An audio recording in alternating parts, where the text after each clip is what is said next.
เมื่อชำระความเห็นให้เป็นความเห็นถูกต้องในกายได้แล้วมองความสงสัยในสิ่งดีและการถือศีลพรตคือกำหนดศีลผิดที่ว่าศีลอย่างเดียวดีไม่ทำทานภาวนาทั้งสองจะหลุดไปในทันทีเป็นโสดาบรรรู้ในจิตว่าไม่ตกต่ำและเป็นธรรมมดาสามารถ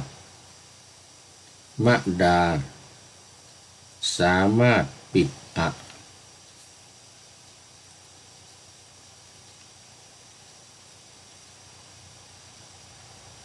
ขออภัยไม่ตกต่ำเป็นธรรมะดาสามารถปิดบายภูมิได้เลิศล้ำถาวรจิตรู้ย้ำว่าจิตผู้รู้ขึ้นพลันจิตผู้รู้นี้จะเป็นประโยชน์มากต่อการดำเนินชีวิตผ่านและดำเนินไปสู่ความดับทุกข์ในเบื้องหน้าคือละกำหนัดในกามปฏิฆะคือความหงุดหงิดและความรำคาญขอถวายความนอบน้อมแด่พระรัตนตรัยมีพระพุทธเจ้าเป็นต้นขอถวายความเคารพพระมหาเถระพระเถรานุเถระเจ้าคณะพระสังฆาธิการทั่วโลกมีพระเดชพระคุณพระธรรมเสนาบดีเจ้าคณะภาค7วัดพระธาตุดอยสุเทพเป็นต้นและขออำนวยพรแด่ท่านผู้ฟังท่านผู้ชมสาธุชนพุทธบริษัททั้งหลายวันนี้รายการนาวาวังทองของวัดพระธาตุดอยสุเทพออกอากาศทางสถานีวิทยุพระพุทธศาสนาแห่งชาติและจริยธรรมวัดพระธาตุดอยสุเทพมีพ่อครูวันลบนามวงพรหมเป็นผู้อำนวยการอาจารย์พระมหาประสิทธิ์ประสาธิโกเป็นหัวหน้าสถานีและอาตมาภาพพระครูปริยัติยานุศาสตร์เป็นผู้บรรยายเป็นประจำทุกวันศุกร์เสาร์และอาทิตย์เวลา7:30 นาทีถึง8 นาฬิกาและวันศุกร์กับวันเสาร์เวลาบ่ายโมงถึงบ่าย2 โมงนี่ก็5 วัน3 วันขอไป3 วัน5 เวลาเพราะวันศุกร์กับวันเสาร์นั้นมีพิเศษเวลาบ่ายโมงถึงบ่าย2 โมง1 ชั่วโมง2 วันครึ่งชั่วโมง3 วันแต่ว่าอยู่ในศุกร์เสาร์อาทิตย์ด้วยกันและสถานีวิทยุเพื่อการศึกษาพระพุทธศาสนาและวัฒนธรรมวัดฝายหินตำบลสุเทพอำเภอเมืองเชียงใหม่โดยมีท่านพระครูสมุวิสุวัตรวรกิจโจเป็นผู้อำนวยการออกอากาศในวันพุธเวลา 17 ถึง 18 นาฬิกา5 โมงถึง 6 โมงเย็นวันศุกร์และวันเสาร์เวลา 14 ถึง 15 นาฬิกาบ่าย 2 โมงถึงบ่าย 3 โมงและวันอาทิตย์เวลา 15 ถึง 16 นาฬิกาบ่าย 3 โมงถึงบ่าย 4 โมงเย็น4 วัน4 เวลาละ1 ชั่วโมงนะสำหรับวันนี้ก็บันทึกเสียงล่วงหน้ามาจากวัดพระธาตุดอยสุเทพเยอรมันเหมือนเดิมในการบันทึกเสียงวันนี้ผ่านทาง Facebook Live สวัยเทพบุญนี่ก็กลับมาอีกครั้งหนึ่งหลังจากที่ยุติไป 2-3 วันมันเต็มวันนี้ท่านอาจารย์พระมหาสมชายธีรจิตโตได้มาช่วยแก้ไขปรับโน่นปรับนี่ตัดออกบ้างเห็นว่างั้นนะรายการเก่าๆมันเต็มเครื่องเปิดไม่ออกมันแน่นมัน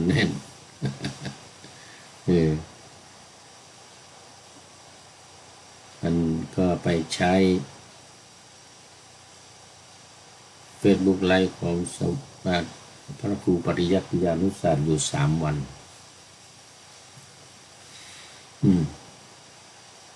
ตอนนี้ก็กลับมาแล้ว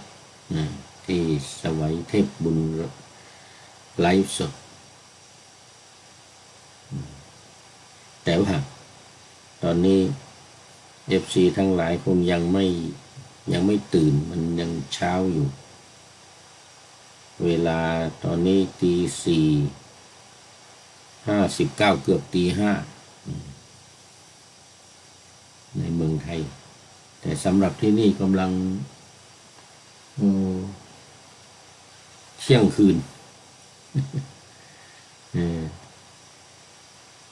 5:59ก็ถือว่าเป็นเที่ยงคืนจบรายการนี้ก็จะได้เข้าหลับเข้านอนวันนี้ก็ดีใจจัดไป1 รายการแล้วทางFacebook ไลฟ์สวัยเทพบุญนี่นะต่อไปก็รู้วิธีละ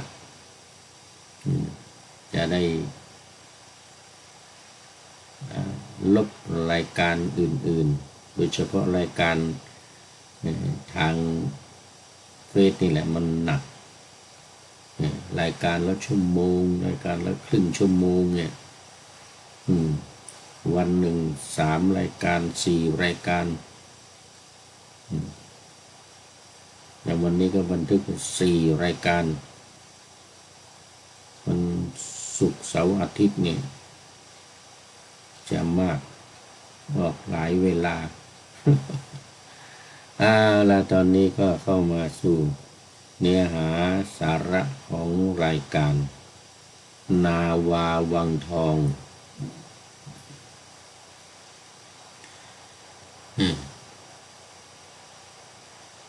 ยังอยู่ในเรื่องของสังโยชน์10 ประการที่เป็นการเอาขันธ์ 5ลงในอริยสัจ 4โดยวิธีการดูสังโยชน์10 ประการเนี่ยเป็นหลัก แล้วก็ได้บรรยายมา3 หัวข้อคือสักกายทิฏฐิวิจิกิจฉาศีลพัตตปรมาสวันนี้จะเป็นข้อที่ 4 ที่ 5ของสังโยชน์10 ประการนี่นะยังอยู่ในโอลัมภาคิยสังโยชน์เบื้องต่ำซึ่งเป็นคุณสมบัติของพระโสดาบันและพระสกทาคามีและอนาคามีสามขั้นตอน3 อริยบุคคลโสดาบันสกทาคามีอนาคามียังอยู่ในกิเลส3 ตัวใหญ่ที่เบาบางลงแล้วเนี่ยอีก2 ข้อคือราคะกับโทสะกามราคะก็คืออยู่ในราคะแต่ว่าเบาบางลงแล้วปฏิฆะก็คือความหงุดหงิดรำคาญเนี่ยก็อยู่ในโทสะที่เบาบางแล้วถ้ากามราคะและปฏิฆะนี้ถูกละไปได้ถูกกำจัดไปก็จะเหลือแต่โมหะเพราะฉะนั้นรูปราคะอรูปราคะข้อที่ 6 ที่ 7นั่นเองมานะอุทธัจจะและวิชชาเนี่ยถือว่าเป็นอยู่ในโมหะหรืออวิชชาเนี่ยมันตัวเดียวกันอันนั้นตอนนี้เป็นอยู่โอลัมภาคิยสังโยชน์เนี่ยอยู่ในอนาคามีเป็นคุณสมบัติของพระอนาคามีที่ต้องละวันนี้ก็ได้ทบทวนในเรื่องของสักกายทิฏฐิวิจิกิจฉาศีลพัตตปรมาสว่าเมื่อชำระความเห็นให้มีความเห็นที่ถูกต้องในเรื่องของกายแล้วเนี่ยคือสักกายทิฏฐิก็ย่อมจะทำให้วิจิกิจฉาคือความลังเลสงสัยและศีลพัตตปรมาสการถือศีลพรตที่ไม่ถูกต้องที่ถือแต่ศีลอย่างเดียวไม่ถืออย่างอื่นข้อปฏิบัติอย่างอื่นซึ่งเป็นคุณสมบัติที่สำคัญคือโดยเฉพาะภาวนาเนี่ยภาวนาคือการอบรมจิตถ้ามีแต่ถือศีลอย่างเดียวไม่อบรมจิตนี่ก็มันก็ไม่ได้ไม่เข้าสู่ทางอยู่นอกรูนอกทางคือถือศีลอย่างเดียวศีลนั้นมันดีนี่ทำให้จิตเป็นสมาธิได้ง่ายด้วยเวลาทำสมาธิเวลาภาวนาเนี่ยแต่เฉพาะลำพังเฉพาะศีลอย่างเดียวเนี่ยถือว่าเป็นเรื่องที่ยังไม่สามารถที่จะเข้าสู่นิพพานได้จริงอยู่ในการสรุปศีลเนี่ยว่านิพุติงยันติศีเลนะนิพุติงยันติการเข้าไปสู่นิพพานด้วยเพราะศีลแต่ว่ามันเป็นเรื่องจริงเพราะเป็นต้นเหตุเป็นต้นเหตุเท่านั้นมันยังมีท่ามกลางแล้วก็มีปลายเหตุยังมีความสำคัญในระดับกลางในระดับสูงเป็นระดับต้นยังไงเพราะว่าศีลเนี่ยมันอยู่ในลำดับที่1ศีลในลำดับที่2คือสมาธิลำดับที่3คือปัญญาที่อยู่ในไตรสิกขาการศึกษา3 ขั้นตอนที่1คือศีลขั้นตอนที่2คือสมาธิขั้นตอนที่3คือปัญญา เพราะฉะนั้นสมาธิจะเกิดได้ต้องอาศัยศีลถูกต้องปัญญาจะเกิดได้ต้องอาศัยสมาธิถูกต้องเพราะฉะนั้นมันเป็นส่วนประกอบว่านะถ้าจะว่าไปก็เป็นส่วนประกอบเหมือนกับพระรัตนตรัยเนี่ยมีส่วนประกอบอยู่3คือพระพุทธพระธรรมพระสงฆ์ถ้าเทียบกับพระรัตนตรัยก็ศีลเนี่ยมันก็เท่ากับพระพุทธอย่างเดียวไม่มีพระธรรมไม่มีพระสงฆ์ซึ่งองค์ของไตรลักษณ์เนี่ยจะไม่ครบสมบูรณ์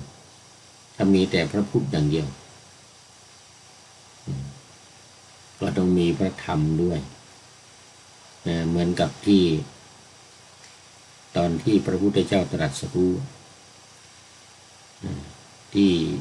พุทธคยาที่อุรุเวลาเสนานิคมก็ตรัสรู้แต่ว่ามีแค่2คือพระพุทธกับพระธรรมยังไม่มีพระสงฆ์ก็ถือว่าองค์ของไตรลักษณ์ยังไม่ครบมีแต่พระพุทธกับพระธรรมยังไม่ถือว่าเป็นไตรลักษณ์หรือลักษณะรัตนะ3อย่างมีแก้วอยู่2ดวงไม่ถึง3ดวงตรงนี้ก็เหมือนกันคือมีแต่ศีลอย่างเดียวเนี่ยมีแต่ศีลอย่างเดียวไม่มีสมาธิและไม่มีปัญญาเนี่ยมันก็ไม่ครบเพราะศีลมันเป็นเหตุให้เกิดสมาธิสมาธิจึงเป็นเหตุให้เกิดปัญญาเพราะนั้นศีลสมาธิปัญญาจึงต้องมีพร้อมกันทั้ง3อย่างจะมีศีลก่อนต่อมาก็จะต้องมีสมาธิและต่อมาก็จะต้องมีปัญญาศีลสมาธิปัญญาต้องครบทั้ง3อย่างจึงจะบรรลุเป็นพระอรหันต์ได้เข้าสู่นิพพานได้สบายๆแต่เพราะศีลอย่างเดียวเข้าไม่ได้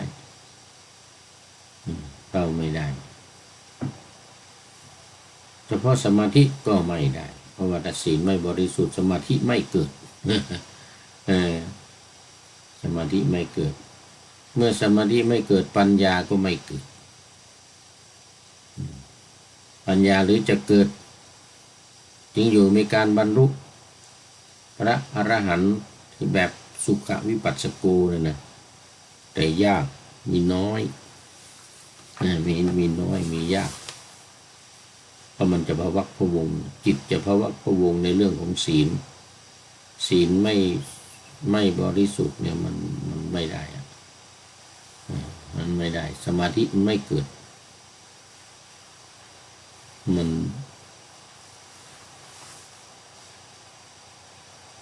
ไม่ครบองค์ไม่ครบองค์มีพุทธต้องมีพระธรรมต้องมีพระสงฆ์ทั้ง3อย่างถึงจะครบแก้ว3ดวงอันนี้ไตรสิกขาเนี่ยก็เหมือนกันมันมีศีลอย่างเดียวไม่ต้องมีสมาธิด้วยแล้วต้องมีปัญญาด้วยอันนั้นเราจะต้องจะสมาธิก็ต้องบำเพ็ญสมาธิปัญญาก็ต้องบำเพ็ญปัญญาต้องทำให้เกิดให้มีขึ้นให้ได้จะได้ไปพร้อมๆกันดังนั้นมันจึงเป็นส่วนสำคัญ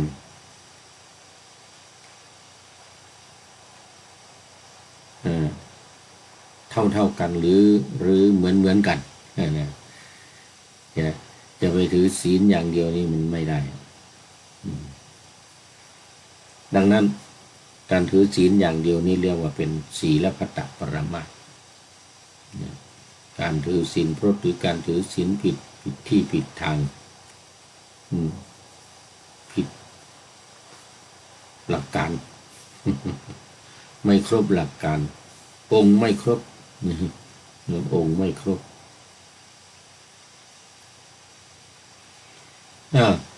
เหมือนกับที่ได้ปาณาธรรมะไว้ว่าเมื่อชำระความเห็นใ ให้เป็นความเห็นถูกต้อง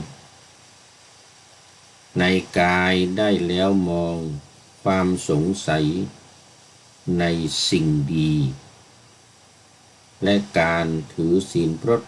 คือกำหนดศีลผิดที่ว่าศีลอย่างเดียวดีไม่ทำทานภาวนาไม่ทำทานไม่ทำภาวนาทั้งสองจะหลุดไปในทันทีเป็นโสดาบรรรู้ในจิตว่าไม่ตกต่ำเป็นธรรมะดาสามารถปิดอบายภูมิได้เลิศล้ำถาวรจิตรู้ย้ำว่าจิตผู้รู้ขึ้นพลัน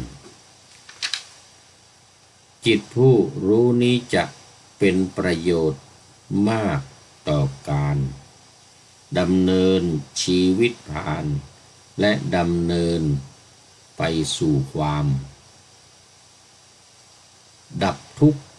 ในเบื้องหน้าคือละกรรมหนักในกามปฏิฆะคือความหงุดหงิดและความรำคาญคือเมื่อมีศีลเข้าไปเมื่อมีความเห็นถูกต้องเนี่ยในเรื่องของสักกายทิฏฐิ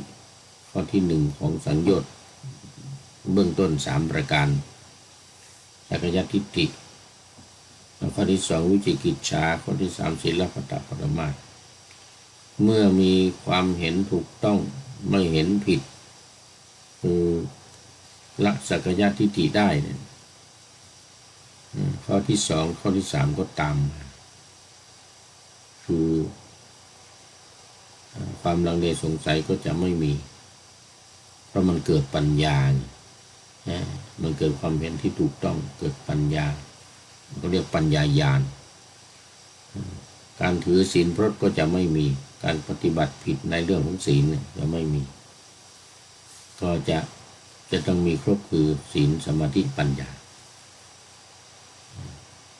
ก็สรุปว่าในข้อที่1คือสักกายทิฏฐิเนี่ยเป็นส่วนสำคัญมากเป็นส่วนสำคัญมากจะมีประโยชน์มากเลยทีเดียวเมื่อชำระศีลเรียบร้อยดีงามประกอบไปด้วยสมาธิและปัญญาก็ทำให้จิตเนี่ยได้รู้ว่าไม่ตกต่ำแล้วเป็นธรรมดาสามารถที่จะปิดอบายภูมิได้อย่างถาวรอย่างเลิศล้ำอย่างถาวรเพราะว่าจิตตัวที่รู้นี่แหละจะเป็นผู้ที่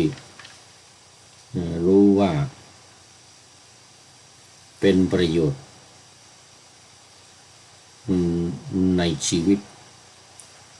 แล้วก็การที่จะก้าวไปสู่ความเป็นอริยบุคคลขั้นที่2ที่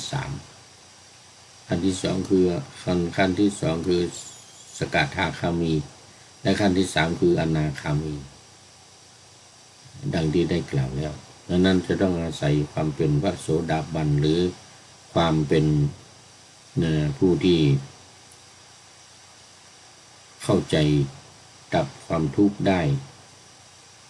เข้าใจและดับความทุกข์ได้ก็สามารถที่จะไปสู่ความเป็นพระอนาคามีหรือสกทาคามีและอนาคามีและเมื่อเป็นพระสกทาคามีและอนาคามีแล้วเนี่ยก็ย่อมจะง่ายในการที่จะเข้าไปสู่ความเป็นพระอรหันต์ในขั้นต่อไปดังนั้นข้อที่4ที่5ของสังโยชน์10ประการเนี่ยคือกามราคะ ความกำหนัดในกามคือความพึงพอใจในกามนั่นเองตามศัพท์ว่าราคะแล้วก็มีกามะเข้าไปอยู่ด้วยก็คือความยินดีความใคร่ในเรื่องของกามคุณทั้งห้ารูปเสียงกลิ่นรสสัมผัสนี้เอง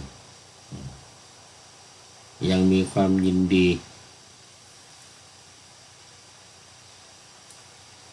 ขอไปถ้ายังมีความยินดีอยู่ในกามเนี่ยก็ไม่สามารถที่จะก้าวล่วงก้าวพ้นไปได้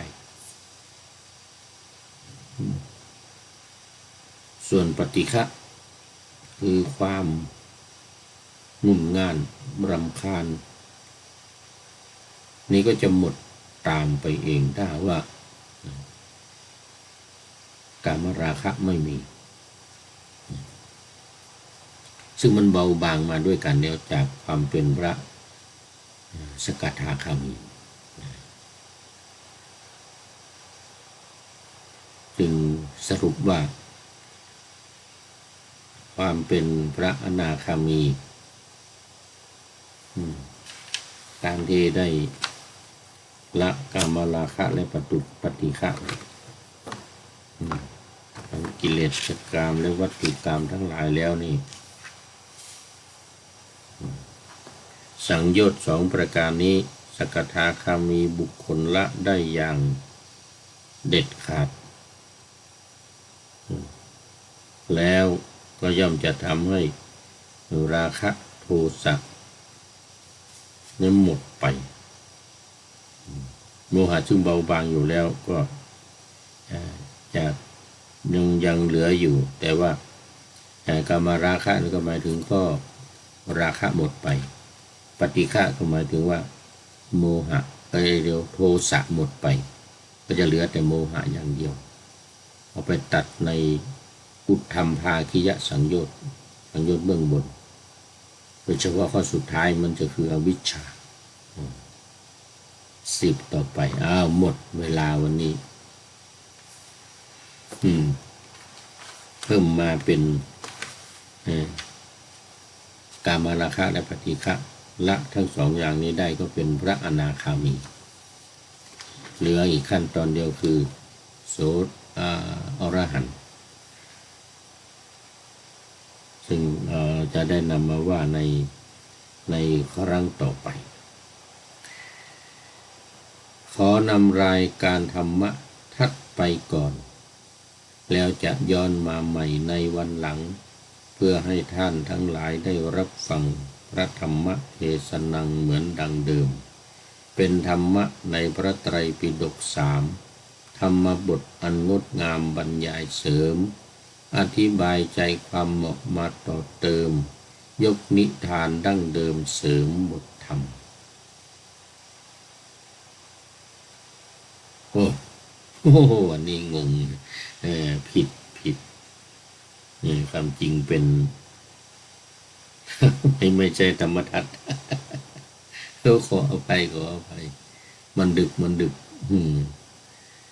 เป็นนาวาวังทองขอนำนาวาวังทองไปก่อนแล้วจะย้อนมาใหม่ในวันหน้าคือวันพุธศุกร์เสาร์อาทิตย์ตามตารางเวลาที่วางอยู่ข้างในเป็นธรรมะจากพระราชวังเป็นนาวาโด่งดังสว่างไสวเป็นทองคำล้ำค่ากว่าสิ่งใดชุบชีวิตจิตใจให้ใสงามขอเชิญท่านทั้งหลายนำไปท่องตามคุณของพระรัตนสามพุทโธเมนาโถธัมโมตามสังโฆเมนาโถยามภาวนาว่าบ่อยๆซ้ำๆจำในจิตจนมันติดในใจไม่หายหน้านอนนั่งยืนเดินจำทุกเวลาตั้งแต่ตื่นขึ้นมาถึงหลับไป ขอทุกท่านได้ผลจากปฏิบัติได้กำจัดความทุกข์พบสุขใสพลันปลอดโปร่งโล่งสบายทั้งกายใจอยู่ที่ใดใจสงบพบนิพพานขอเจริญพร